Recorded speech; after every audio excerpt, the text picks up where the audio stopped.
السلام علیکم، کیسے ہیں آپ سب لوگ؟ آئی ہوپ کو آپ ٹھیک ہوں گے اور جہاں پہ بھی ہوں گے سب خوش ہوں گے۔ سٹوریز سنانے سے پہلے آپ سے ریکویسٹ ہے کہ آپ چینل کو سبسکرائب کر لیں، اور اگر آپ کے پاس سٹوریز ہیں اور آپ سینڈ کرنا چاہتے ہیں تو میرے واٹس ایپ نمبر پہ بھیج سکتے ہیں۔ یہ سٹوری گجرات سے میرے ایک سبسکرائبر نے بھیجی، جو میں آپ کو انہی کی زبانی سنانے لگی ہوں۔ یہ اس وقت کی بات ہے جب میری شارجہ میں نئی جاب لگی تھی۔ میں وہاں شفٹ ہوتے ہی گھر ڈھونڈ رہا تھا۔ ایسے میں مجھے ایک فلیٹ ملا جو تقریباً بالکل نیا تھا۔ یہ 2 بیڈرومز کا فلیٹ تھا جو بالکل نئی بلڈنگ میں تھا۔ میرا ایک انڈین دوست تھا، اس نے مجھے بہت کم کرائے میں ایک کمرہ دیا تھا۔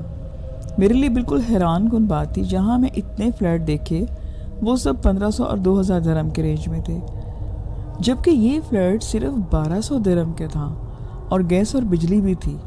خیر میں نے زیادہ کچھ سوچا نہیں اور فوراً وہاں شفٹ ہو گیا۔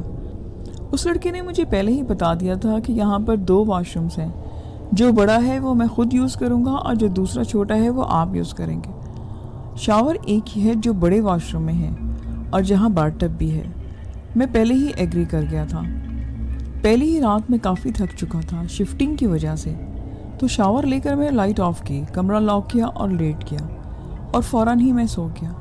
مگر پھر اچانک تقریباً 3 پونے 3 بجے کے قریب میری آنکھ کھلی تو دیکھا سامنے دیوار کے ساتھ کوئی بیٹھا ہوا ہے۔ وہ کوئی 3 سال کا بچے جتنا تھا، جیسے کہ کوئی چھوٹا بچہ ہو، مگر اس کے چہرے پر کوئی بھی فیلنگز نہیں تھی۔ وہ میری جانب دیکھ رہا تھا۔ مجھے لگا کہ یہ میرا وہم ہے۔ میں نے آنکھیں کھول کر دیکھا تو وہیں بدستور سامنے بیٹھا مجھے ہی گھور رہا تھا۔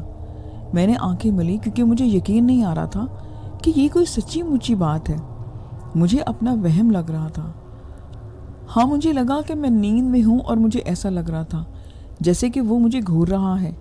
جبھی میری فوراً آنکھ کھل گئی، جب مجھے احساس ہوا کہ یہ میرا وہم اور میرا گمان نہیں بلکہ اصل میں کوئی تھا، تو میں نے اپنا تکیہ اس طرف پھینک دیا جو سیدھا نشانے پر لگا، مگر وہاں سے وہ غائب ہو چکا تھا، سو وہ اس کو نہیں لگا۔ میں نے اٹھ کر لائٹس آن کی کیونکہ نیند تو میری اڑ چکی تھی۔ سوچا اب اٹھ گیا ہوں تو تہجد پڑھ لیتا ہوں۔ خیر صبح آفس میں کام میں لگا رہا اور کچھ مجھے یاد بھی نہیں رہا۔ گھر آ کر میں نے امی کے ساتھ اسکائپ پر بات کی اور رات سونے کے لیے لیٹ گیا، تو میرے ساتھ پھر وہی ہوا۔ میں نے دیکھا کہ وہ سامنے دیوار سے باہر آیا اور اس کے ہاتھ میری طرف بڑھنے لگے، یہاں تک کہ میرے گلے تک آ گئے۔ جیسے ہی میرا گلا پکڑتا میری آنکھ لگ گئی، حالانکہ اے سی آن تھا، پھر بھی مجھے پسینے میں شرابور ہو چکا تھا۔ میں نے سامنے دیکھا وہ مجھے ہی گھور رہا تھا۔ گھڑی پھر 2:45 کا وقت بجا رہی تھی۔ میں نے اس کی جانب پھر تکیہ پھینکا اور وہ پھر غائب ہو گیا۔ میری نیند غائب ہو چکی تھی اور میں نے دوبارہ سے نماز پڑھی۔ اگلے دن میں آفس میں سوچتا رہا کہ یہ کیا ماجرا ہے۔ کیا میرے روم میٹ کو پتا تھا اس بارے میں یا وہ انجان تھا؟ میرا روم میٹ ویسے بھی کم ہی رہتا تھا۔ وہ ہر جمعرات کی شام دبئی جاتا، جہاں جم پارٹی کرتا اور ہفتے کی شام کو واپس آتا، تو یوں میں ان دنوں اکیلا ہی تھا۔ خیر تیسری رات میں امی ابا کے ساتھ اسکائپ پہ بات کر رہا تھا اور کافی لیٹ سونے لیٹا، تو وہی میرے خواب میں آیا۔ اب کی بار ہو بہو میرے سینے پر بیٹھا ہوا میرا گلا دبا رہا تھا، یہاں تک کہ مجھے لگا جیسے میرے جسم سے جان نکل گئی ہے۔ ایک بات جو میں نے نوٹس کی وہ یہ تھی کہ اس کا چہرہ بالکل فیلنگز کے بغیر تھا، یعنی کہ کوئی ایکسپریشن نہیں ہوتے تھے۔ میرے منہ سے کلمہ تک نہیں نکل رہا تھا۔ میں نے بہت کوشش کی مگر آیت الکرسی بھی نہیں نکلی۔ مجھے لگا کہ شاید اب میں گیا، میں مر جاؤں گا اس کے ہاتھوں۔ پھر اچانک میرے منہ سے کلمہ جاری ہو گیا اور میری آنکھ کھل گئی۔ میں نے اسے دیوار میں جاتے ہوئے دیکھا۔ اب کی بار میں سمجھ گیا کہ یہ کوئی شیطانی روح ہے اور یہ بار بار حملہ کر رہا ہے اور ہر بار حملے میں آگے بڑھتا جا رہا ہے۔ اب مجھے اس کو سنجیدگی سے لینا چاہیے تھا۔ میں نے 2-4 سورتیں پڑھی، پھر آیت الکرسی پڑھی اور اس کے بعد میں نے 2 آیات دوبارہ پڑھی۔ اپنے کمرے کا حصار بنا کر میں سو گیا۔ جب میری آنکھ کھلی تو صبح کی اذان ہو رہی تھی، یعنی آج کی رات کچھ نہیں ہوا۔ میں نے اللہ کا شکر ادا کیا اور پھر اپنے آفس چلا گیا۔ 1 ہفتہ ہو چکا تھا۔ یہ میری روز کی روٹین تھی کہ میں حصار باندھتا اور سو جاتا۔ مجھے پتا تھا کہ اس وظیفے پر شیطان نہیں ٹک سکتا۔ آفس سے آیا تو روم میٹ نے بلایا، اس کے پاس گیا تو اس کی طبیعت کافی خراب لگ رہی تھی۔ اس نے بتایا کہ اس کو بخار ہے۔ میں نے اس کو دوائی کا پوچھا اور کہنے لگا کہ رات اتنی آوازیں دی، تم نے مجھے جواب تک نہیں دیا۔ میں نے کہا کہ مجھے کوئی آواز نہیں آئی۔ وہ کہنے لگا کہ رات کوئی اس کمرے میں آیا اور اس کا گلا دبا رہا تھا۔ میں نے نقشہ کھینچا تو وہ وہی تھا، یعنی اسی شیطانی روح نے برابر کے کمرے پر حملہ کر دیا تھا۔ میرے روم میٹ نے پوچھا کہ تمہیں یہ سب کیسے پتا؟ میں نے کہا کہ مجھ پر بھی حملے ہو چکے ہیں۔ وہ کہنے لگا کہ میرا روز ہر رات وہ آ کر گلا دباتا ہے، مجھے ڈر لگنے لگا ہے، کیا میں تمہارے کمرے میں سو سکتا ہوں؟ میں نے اس سے کہا کہ بھائی تم پریشان نہ ہو، میں تمہارے ساتھ ہوں اور اپنا خیال رکھو، دوائی لے کر وقت پہ سو جانا۔ میں رات ہزار باندھا تو رات روم میٹ بھی میرے حصار میں آ گیا۔ اس نے صبح مجھے بتایا کہ آج پہلی رات ہے جو میرا گلا نہیں دبایا۔ میں نے کہا کہ بھائی اللہ کا شکر ادا کرو کہ اللہ نے ہمیں اس موضوع سے نجات دے دی۔ جمعرات کی شام میرا روم میٹ دبئی چلا گیا۔ میں جمعے کی صبح اکیلا تھا، شاور لینے گیا تو شاور لیتے دروازے پر دستک ہوئی۔ مجھے لگا جیسے میرا روم میٹ ہے، مگر میں نے سوچا وہ تو دبئی گیا ہوا ہے، سوچا شاید آ گیا ہو، مگر پھر خیال آیا کہ وہ اندر کیسے آ سکتا ہے، باہر کا دروازہ کی چٹخنی تو میں نے لگائی ہوئی تھی۔ پھر دستک ہوئی اور پھر ہوئی اور کوئی اندر آ رہا تھا۔ مجھ سے رہا نہیں گیا، میں نے کہا بھائی کیا آپ ہو؟ آپ آ گئے کیا؟ یہ میری سب سے بڑی غلطی تھی۔ میں باتھ روم میں تھا، باتھ روم ناپاک جگہ ہوتی ہے۔ جب میں نے اس کو جو بھی باہر تھا مخاطب کیا تو میرا اس سے رابطہ ہو گیا۔ یاد رکھیں شیطان، جنات، بدروہیں یا آسیب سے رابطہ اس وقت کریں جب آپ پاک صاف ہوں اور آپ کلام الہی تک پہنچ سکتے ہوں۔ اب تو جو ہونا تھا وہ ہو چکا تھا، وہ اندر آ گیا، مگر یہ کیا، وہ مجھے نظر نہیں آ رہا تھا۔ اچانک مجھے لگا کہ جیسے میرے کندھے پر کوئی ہزار کلو کے وزن آ گیا ہو۔ میں گرنے لگا، میں جا کر کموڈ پر بیٹھ گیا۔ یہ میری اور ہی بڑی غلطی تھی۔ اگر میں باتھ ٹب میں چلا جاتا تو وہاں تولیے سے خود کو لپیٹ کر باہر آ سکتا تھا، مگر کموڈ پر بیٹھنا ایسا تھا جیسے میں نے اس کے سامنے خود کو سرنڈر کر دیا ہے۔ اس نے میرا گلا دبا دیا، میرے کندھے ایسے ہو رہے تھے جیسے کہ مسلسل اس پر وزن بڑھتا جا رہا ہو۔ اب میں جان چکا تھا کہ وہ مجھ سے بدلہ لے رہا ہے۔ میں نے اس کے گھر سے اس کو نکالا تھا۔ میرے دماغ میں عجیب سے خیالات آنے لگے، جیسے کوئی میرے دماغ میں فیڈ کر رہا ہو۔ میں سمجھ گیا کہ یہ شیطان ہے۔ قرآن میں کہا گیا ہے کہ شیطان جسم میں خون بن کر دوڑتا ہے، آپ کے دماغ میں وسوسے ڈالتا ہے، جیسے خناس کہتے ہیں۔ میں نے محسوس کیا کہ یہ بلڈنگ خالی تھی، یہاں اس فلور پر کوئی نہیں رہتا تھا۔ یہاں کوئی فیملی آئی تھی کچھ عرصے پہلے اور وہ اکیلے اس بلڈنگ کے فلور پر رہتے تھے۔ ان کے ساتھ ان کی بہو بھی تھی۔ اس بچی پر کسی نے جادو کیا تھا۔ انہوں نے کسی کو بلایا اور پنڈت سے اس پر روح کو باہر نکال دیا۔ ساتھ ہی اس فیملی کو کہا کہ یہ شہر چھوڑ کر چلے جائیں، اور وہ لوگ وہاں سے چلے گئے۔ تب ہی سے یہ بدرو یہاں بھٹک رہی ہے۔ مجھے لگا جیسے یہ فلیٹ میرے روم میٹ کا نہیں بلکہ اس کے کسی رشتہ دار کا ہے اور اس نے یہ فلیٹ چیپ پرائس میں خریدا ہے، مگر وہ میاں بیوی بھی اس کا شکار ہو گئے اور فلیٹ چھوڑ دیا۔ کیونکہ کرایہ باقی تھا تو فلیٹ انہوں نے میرے روم میٹ کو دے دیا اور اس پر حملے شروع ہوئے تو وہ دبئی بھاگ جاتا، اور ساتھ ہی اس نے اشتہار دیا کہ میں غریب اس جنگل میں پھنس گیا کہ سستا فلیٹ ہے، اور اس موزی کے بارے میں میرا روم میٹ پہلے سے جانتا تھا اور اس نے میرے روم میٹ کو بیمار کر دیا۔ اس کو پائلز یعنی بواسیر کی بیماری تھی، کیونکہ وہ بدرو جب مری تھی تو اس کو بھی یہی بیماری تھی، اور اب میری باری تھی کیونکہ میں اس کے قبضے میں تھا۔ اچانک سے میری آنکھ کھلی، جیسے مجھے لگا کہ میرے دماغ میں یہ سب باتیں فیڈ کی گئی ہیں۔ پاسٹ میں جو کچھ ہوا اور فیوچر میں جو کچھ ہونا ہے، یہ سب باتیں مجھے بتائی جا رہی ہیں۔ اب میں سمجھ گیا تھا کہ یہ شیطان مجھ پر دباؤ ڈال رہا ہے۔ میں نہیں جانتا کہ کتنا سچ ہے اور کتنا اس نے میرے دماغ پر جھوٹ ڈالا ہوا ہے، مگر میں اب بھی اس کے چنگل میں تھا۔ میری شولڈر اس کے ہاتھوں میں اور میری ٹانگیں جیسے میری جان نکلی جا رہی تھی۔ تب ہی مجھ سے رہا نہ گیا اور میری آنکھوں سے آنسو نکل کر آنا شروع ہو گئے۔ میں نے دعا کی کہ آج میں اس شیطان کے چنگل میں ہوں، یہ موذی مجھ پر حملہ آور ہے، ہو سکتا ہے کہ میں مر جاؤں۔ میں ایک بدرو کے ہاتھ مرنا نہیں چاہتا تھا۔ پتہ نہیں کتنی ہی بار میں کیا کیا کہتا رہا اور روتا رہا۔ اچانک دروازہ کھلا، مجھے لگا ٹھنڈی ہوا لگی ہے، ظاہر ہے اے سی آن تھا۔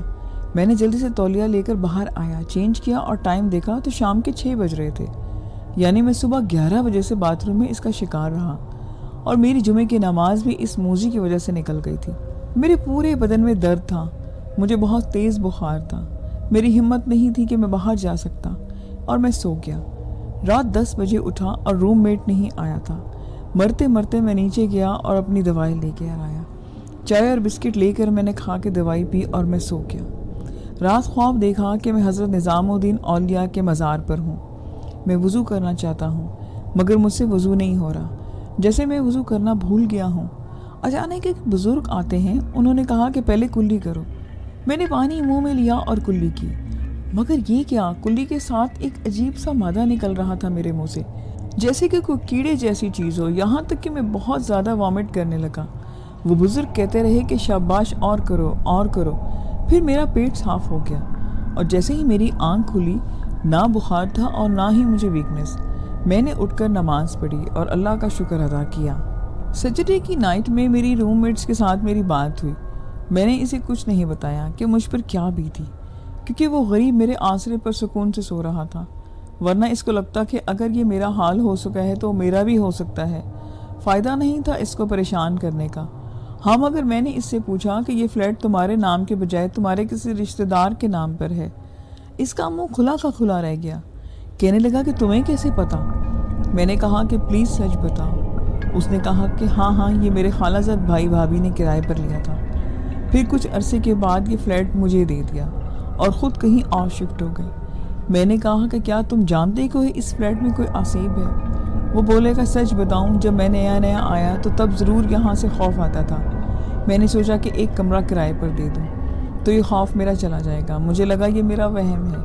میں نے کہا کہ تم اپنے کزن سے پوچھ سکتے کہ اس نے ان کو فون کیا، اور پھر تو وہ ٹالتے رہے، اور پھر آخر انہیں سچ بتا دیا کہ پہلے والے بیڈ روم کی دیوار سے نکل کر وہ باہر آ کر میری بیوی کا گلا دباتا تھا، کبھی میرا دباتا۔ ہمیں لگا کہ یہ گھر آصیب والا ہے۔ ہم نے نیچے جا کر گارڈ سے پوچھا تو اس نے بتایا کہ 7, 8, 9 فلور پر جو خالی تھے، آپ کے فلور کے ساتھ ایک فیملی آئی۔ ان کے ساتھ کافی زیادہ پرابلم تھیں۔ انہوں نے کسی پنڈت سے علاج کروایا تو ان کی بہو کو سکون ملا، مگر کہیں جا کر وہ فلیٹ چھوڑ گئے۔ مگر ہوا یہ تھا کہ انہوں نے اس آصیب کو وہاں سے بھگایا نہیں تھا اور نہ ہی مارا تھا، بلکہ اس کو دیوار میں ڈال دیا تھا۔ اصل میں یہ وہی دیوار ہے جس کی دوسری طرف وہ فلیٹ ہے جس میں وہ فیملی رہتی تھی۔ وہ آج بھی وہاں پر کوئی نہیں ہے، اور جو کچھ اس فیملی کے ساتھ ہوا اب اس دیوار کی وجہ سے ہمارے فلیٹ میں ہونا شروع ہو گیا تھا۔ اس کے بعد میں نے اور میرے روم میٹ نے فیصلہ کیا کہ اب ہم یہاں پر نہیں رہیں گے۔ ہم نے صرف 3 دن کے ہی اندر وہ گھر چھوڑ دیا۔ آج کی دوسری کہانی کافی پرانی ہے جو میں آپ کو سنانے لگی ہوں۔ میرا نام صابری بی بی ہے اور میری تقریباً عمر 90 سال ہے۔ یہ پاکستان بننے سے پہلے کی بات ہے۔ میری نیو شادی ہوئی تھی۔ میرے میاں سرکاری نوکر تھے۔ اس دور میں لڑکیوں کی شادیاں بہت جلدی کر دیتے تھے۔ میری 14 سال کی عمر میں شادی کر دی گئی تو میرے میاں کی پوسٹنگ احمد آباد جو اب انڈیا میں ہے وہاں ہو گئی۔ ان کو گھر الاٹ ہونا تھا، لیکن ابھی تک کوئی گھر خالی نہیں تھا، تو ایک پرانے گیسٹ ہاؤس میں ہمیں ٹھہرایا گیا۔ میرے ساتھ میری ساس جو میرے رشتے میں میری سگی پھوپھی تھی وہ بھی میرے ساتھ تھی۔ میری نند بھی میرے ساتھ تھی۔ میرے میاں اکلوتے تھے اور بچپن میں ہی یتیم ہو گئے تھے۔ وہ جہاں کہیں بھی جاب کے سلسلے میں جاتے فیملی ضرور ساتھ رکھتے۔ ہم پاکستان کے شہر کراچی میں رہتے تھے۔ یوں ہی ہم گیسٹ ہاؤس میں رہنے لگے۔ مجھے گیسٹ ہاؤس کو دیکھ کر بالکل بھی اچھا نہیں لگا۔ میں نے گھر کے خواب دیکھ رہی تھی۔ بہرحال ہمیں 2 کمرے دیے گئے تھے جو کہ ساتھ ہی تھے۔ پہلے دن تو تھکاوٹ تھی اور نیند آ گئی اور ہمیں پتہ بھی نہ چلا۔ دوسرے دن صبح ہم نے کیفیٹیریا میں ناشتہ کیا۔ بہت کم لوگ تھے۔ ناشتے کے بعد میرے میاں کو لینے ان کے کولیگ آ گئے اور وہ دفتر چلے گئے۔ گیسٹ ہاؤس دفتر سے کوئی آدھے گھنٹے کے فاصلے پر تھا۔ کچھ دن ایسے ہی گزر گئے۔ میں نے نوٹس کیا کہ میرے میاں کچھ پریشان سے ہیں۔ ہمیشہ جاب پر جاتے ہوئے ڈھیر سارے ہدایت دے کر جاتے کہ باہر اکیلے نہیں نکلنا، اماں کے ساتھ زیادہ دیر وقت گزارنا اور گھبرانا نہیں، جلدی کوئی گھر مل جائے گا۔ وہ اسی طرح کی باتیں کرتے۔ میں بور ہو چکی تھی۔ پھپھو بھی مجھے بہت نصیحتیں کرتی، جبکہ میں نے اندر بچپنا زیادہ تھا۔ کھیل کود کو میں پسند کرتی۔ ایک دن ساس دوپہر کو سو رہی تھی اور میری نند بھی سو رہی تھی، مگر مجھے نیند نہیں آ رہی تھی۔ میں گیسٹ ہاؤس کی پچھلی سائڈ پر گھومنے نکل گئی۔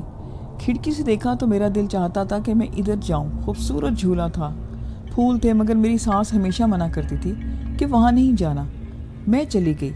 بہت خوبصورت سا گارڈن بنا تھا، چھوٹا سا تالاب، اس میں کنول کے پھول تھے اور درخت تھے سفیدے کے بڑے بڑے اور گملے رکھے ہوئے تھے۔ پرندوں کی آوازیں آ رہی تھیں کہ اچانک مجھے لگا کہ پیچھے کوئی کھڑا ہے۔ میں نے مڑ کر دیکھا تو لمبا سا آدمی کھڑا تھا اور مجھے ہی گھورے جا رہا تھا۔ اس کا رنگ گورا اور آنکھیں گہری نیلی تھیں، بال سرخی مائل، عمر میں میرے میاں جتنا ہی ہوگا، تقریباً 25 سال کی ایج ہوگی۔ سفید پینٹ اور کالی شرٹ پہنے ہوئے تھا۔ مسلسل ایسے گھورتا رہا اور دیکھتا رہا تو میں وہاں سے جانے لگ گئی۔ وہ میرے راستے میں آ گیا اور بولا کہ کہاں جا رہی ہو، نام تو بتا دی جاؤ۔ اس کا ایسا رویہ دیکھ کر میری تو جان ہی نکل گئی تھی۔ میں نے کہا کہ ہٹو آگے سے، تو وہ ہٹ گیا، لیکن پتہ نہیں کیوں مجھے اس کے سامنے کھڑے ہوتے بہت تپش کا احساس ہوا، جیسے کہ میں آگ کے پاس کھڑی ہوں۔ کمرے میں آ کر میں نے کنڈی لگائی اور میں لیٹ گئی۔ اس کے بعد میں نے ڈر کے بارے کسی سے بھی اس کا ذکر نہیں کیا، لیکن اس رات وہ میرے خواب میں آتا رہا۔ چمکدار آنکھیں ساری رات میں کڑوٹیں بدلتی رہی۔ میرے میاں نے بھی پوچھا کہ کیا بات ہے آخر۔ میں نے کہا کہ میری طبیعت بہت خراب ہے، اور جب میرے میاں نے میرے ماتھے پر ہاتھ رکھا تو وہ بھٹی کی طرح دہک رہا تھا، یعنی کہ مجھے سخت بخار تھا۔ مجھے عجیب عجیب سی آوازیں سنائی دیتی، جیسے کہ کوئی میرا نام پہلے کوئی دھیرے دھیرے بولتا اور پھر اس میں تیزی آ جاتی، جس سے میں بہت ڈر گئی تھی۔ بخار تھا کہ اترنے کا نام نہیں لے رہا تھا۔ سونے میں کسی کے ہنسنے کی آوازیں سنائی دیتی۔ 4 دن کے بعد کچھ فرق پڑا تو ایک دن میں کمرے میں سو رہی تھی کہ مجھے یوں لگا جیسے کوئی میرے ساتھ بستر پر آ کر لیٹ گیا ہے، اور پھر کسی نے میرے منہ پر زور سے اپنا ہاتھ رکھا ہو۔ میں بولنا، چیخنا، چلانا چاہتی تھی، لیکن کچھ نہیں کر سکی۔ وہ ہاتھ اتنا بھاری اور مضبوط تھا کہ باوجود کوشش کے میں نے اس اپنے منہ سے ہٹا نہیں سکی کہ اتنے میں باہر سے کسی کے زور زور سے دروازہ بجانے سے میری آنکھ کھل گئی۔ شاید یہ خواب تھا، کیونکہ ہونٹوں میں مجھے درد ہو رہی تھی، جیسے کہ کسی نے ان کو دبایا ہو۔ باہر میری سانس تھی۔ میں نے دروازہ کھولا تو بولی کہ کیسی طبیعت ہے اب تمہاری؟ میں نے کہا کہ میں ٹھیک ہوں۔ وہ بولی کہ اچھا آرام کرو، بس یہی پتہ کرنا تھا، اور وہ وہاں سے چلی گئی۔ میں نے دوبارہ کنڈی لگا لی، لیکن بہت گھبراہٹ محسوس ہو رہی تھی کہ دروازے پر پھر دستک ہوئی۔ کھولا تو میری سانس تھی۔ بولی کہ کیسی ہو تم، طبیعت کیسی ہے؟ میں بہت حیران ہوئی کہ ابھی تو پوچھ کر گئی تھی اور یہ پھر آ گئی۔ پھر وہ اندر آ گئی۔ بولی کہ بس آج تو بہت گہری نیند آئی۔ جیسے ہی میری آنکھ کھولی تو سوچا کہ تمہارا حال پوچھ لوں۔ میں نے حیران ہو کر کہا کہ پھپھو آپ کب جاگیں؟ وہ بولی کہ ارے ابھی تو میں سیدھی تمہارے کمرے میں آئی ہوں۔ میں نے پوچھا کہ آپ دوبارہ آئی ہیں؟ 2 منٹ پہلے بھی تو آئی تھی۔ تو وہ بولی کہ اے لڑکی، میں ابھی آئی ہوں، تمہیں کیا ہوا ہے؟ کیا خواب دیکھ رہی ہو؟ تو میں خاموش ہو گئی۔ میں نے بھی حیران ہوتی نظروں سے انہیں دیکھا اور میں سوچا کہ یہ کیا معاملہ ہے۔ پھر دوسرے دن میں کمرے میں ایسے ہی سوئی ہوئی تھی کہ میں نے خواب دیکھا کہ میری سانس دروازہ کھول کر اندر آ گئی ہیں اور انہوں نے مجھے گردن سے دبوچ لیا۔ میں بہت چیختی ہوں اور مدد کے لیے پکارتی ہوں، لیکن میں بالکل ہی بے بس ہو گئی۔ میرا جسم ہل نہیں سکتا تھا۔ میں دل ہی دل میں صورتیں پڑھنا شروع کر دیتی ہوں تو اچانک میری آنکھ کھل جاتی ہے۔ اف، کتنا بھیانک خواب تھا۔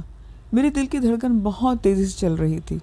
دروازہ بجا اور کھولا تو میری نند کھڑی تھی، جبکہ وہ کبھی اس طرح پہلے نہیں آتی تھی۔ وہ بولی کہ کیا کر رہی ہو، ٹھیک ہو نا؟ اماں نے بھیجا ہے کہ تمہاری خیریت دریافت کر کے آؤں۔ میں نے کہا کہ اندر آ جائیں۔ پھر وہ بولی کہ اماں کا سر دبانا ہے، تو وہ چلی گئی۔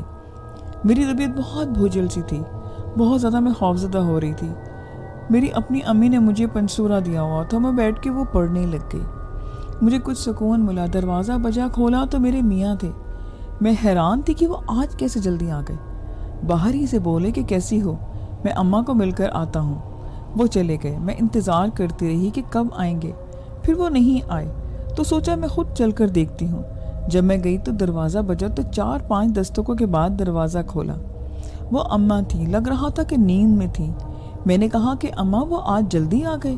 بولی جاوید کب آیا؟ تو میں نے پوچھا کہ نہیں اماں، وہ آ گئے ہیں، لیکن وہ مجھ سے بولے کہ آپ کو مل کر آتا ہوں۔ اماں نے کہا کہ آجو۔ ارے نہیں، میں اور مینا تو سو رہی تھی، ادھر تو کوئی نہیں آیا، آج تو گرمی بھی بہت ہے۔ مینا تو بات لے کر کب کی سوئی پڑی ہے، جبکہ میری کچھ دیر پہلے آنکھ لگی تھی۔ دروازے پر دستک ہوئی تو کھول دیا۔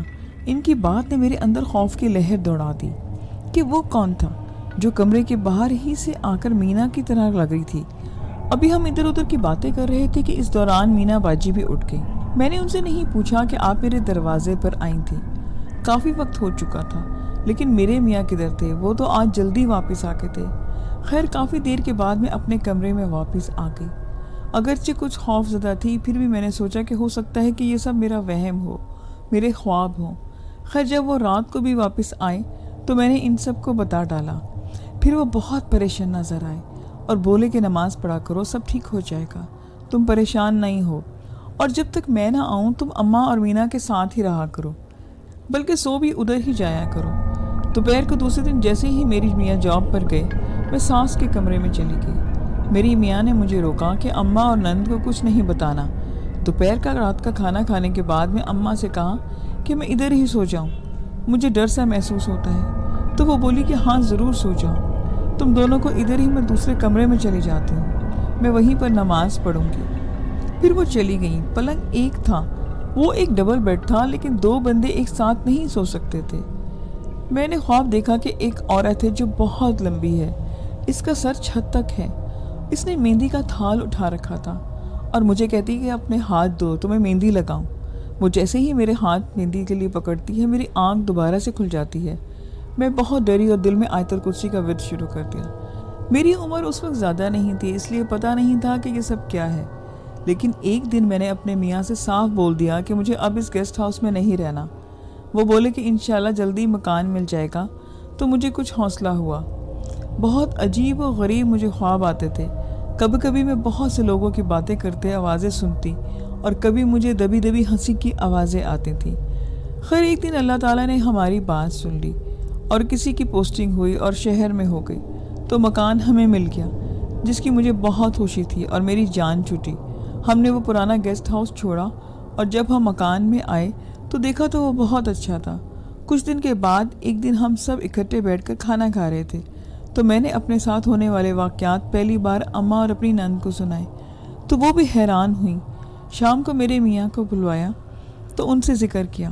وہ بولے کہ ہم اس گیسٹ ہاؤس میں 4 ہفتے رہے تھے اور ان 4 ہفتوں میں میرے ساتھ کچھ نہ کچھ ہوا، مگر میں نے سب کچھ اس لیے نہیں بتایا کہ اس کی وجہ یہ تھی کہ تم لوگ بہت زیادہ ڈر جاؤ گے، اور جب تک مکان نہیں ملتا ہم اور کہاں رہتے۔ اور وہ بولے کہ گیسٹ ہاؤس میں پرانے ملازم نے مجھے پہلے ہی وارن کر دیا تھا کہ اس میں بھوت پریت ہیں اور وہ کافی لوگوں کو بھی نظر آتے ہیں۔ اس ملازم نے تو یہاں بھی کہا تھا کہ اس گیسٹ ہاؤس میں ایک دن سے زیادہ بھی کوئی نہیں رک سکتا، ادھر جو بھوت پریت ہیں وہ ان کو بھگا دیتے ہیں، لیکن میں ہمیشہ قرآن آیت کا ورد کرتا رہتا، شاید اسی وجہ سے ہم ان کے شر سے بچ کر نکل کر آئے۔ پھر کچھ سالوں کے بعد میرے میاں کی پوسٹنگ لاہور میں ہو گئی اور ہم واپس آ گئے۔ لسنرز، یہ آج کی سٹوریز تھیں، آئی ہوپ کہ آپ کو اچھی لگی ہوں گی۔ مجھے اپنا فیڈ بیک ضرور دیں۔ پھر نیکسٹ ویڈیو میں ملیں گے نیو سٹوریز کے ساتھ۔ اجازت دیجیے، خدا حافظ۔